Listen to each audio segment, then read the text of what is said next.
What's the most insane coincidence you've experienced?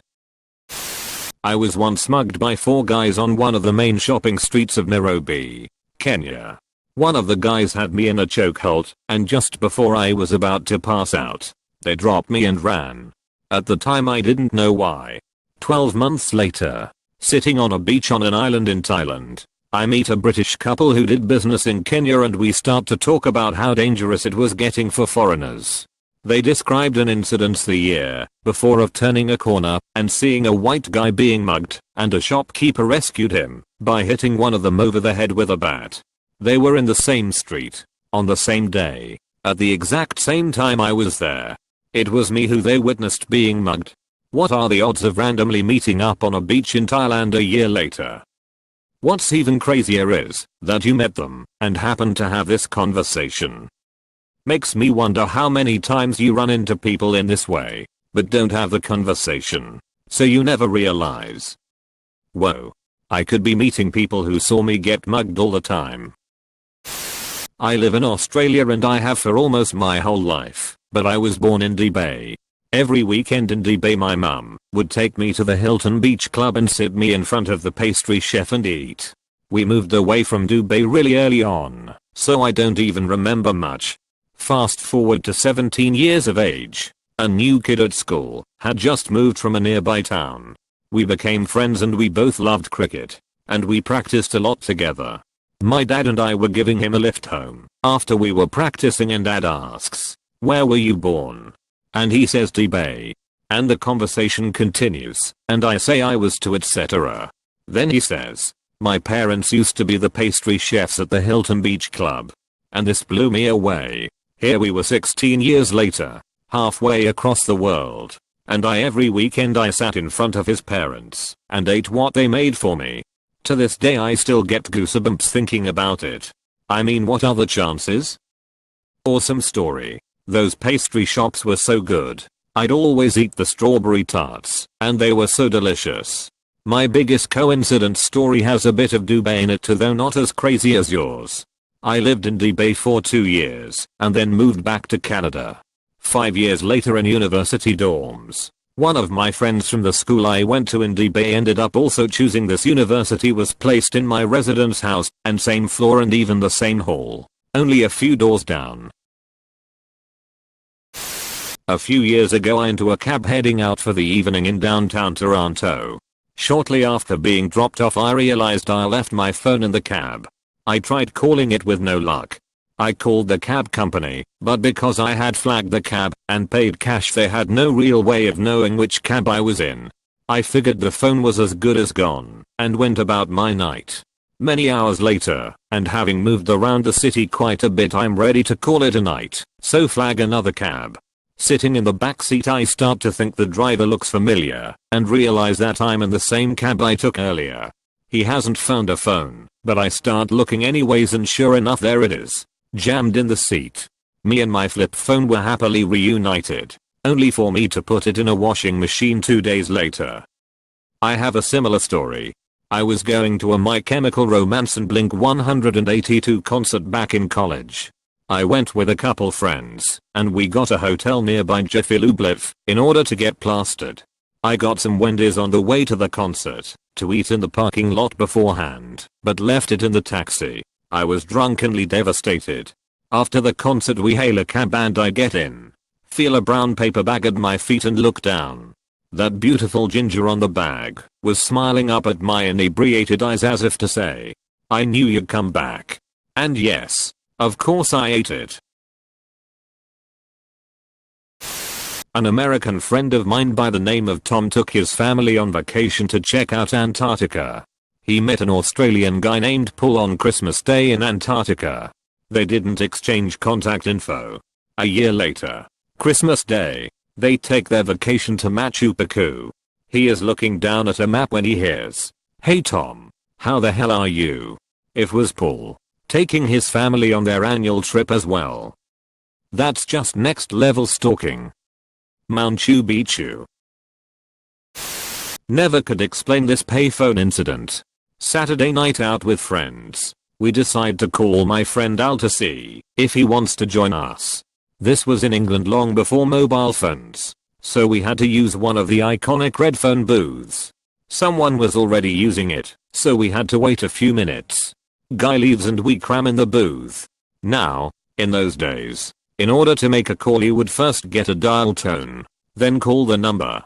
When the person answered you would hear a bunch of beeps, at which point you insert the coins.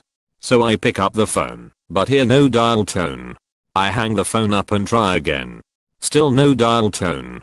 Seems to be still connected to the previous call. I say hello to see if anyone is still on the line. Person answers hello. It was my friend Al.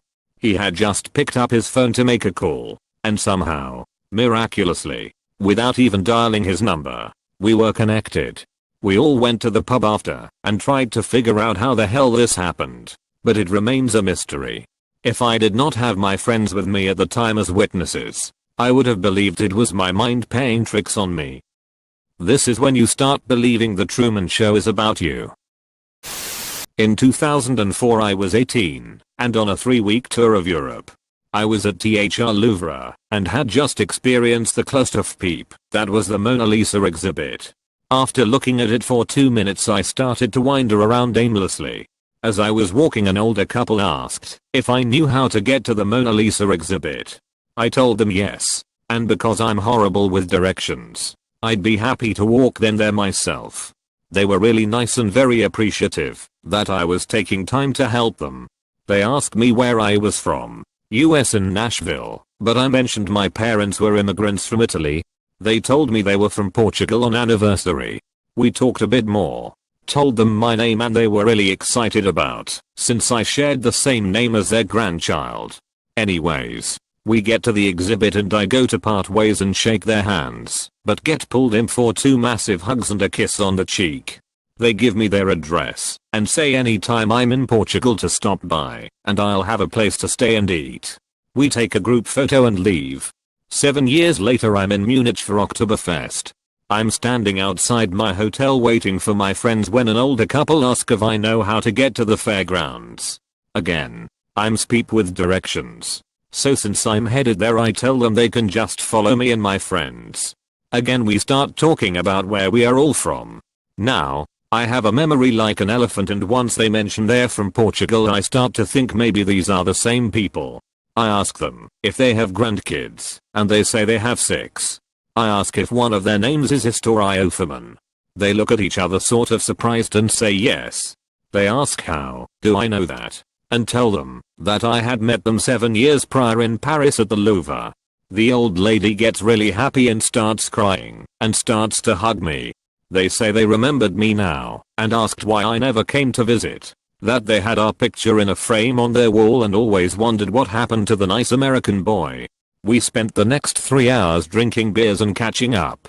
Luckily we got there early, so we were able to get an empty table, and they bought all the beers the entire time. This time they demanded I give them my email, so we could keep in contact. I even added their son on Facebook. 2 years later I go and visit for the summer and sure enough there on the wall amongst the rest of their family pictures is 18 years old me standing between them. I'll tell you all something. I'm a bit of an introvert and can be awkward when meeting new people simply because I like to get a feel for who they are and where their boundary is never in my life other than with my own, maybe not even then. Have I ever felt more at home and that I belonged than the 3 weeks I spent with them? We still talk weekly. It's like having a second family. You and their grandson have the same name. I was expecting that you discovered you were their long lost grandson.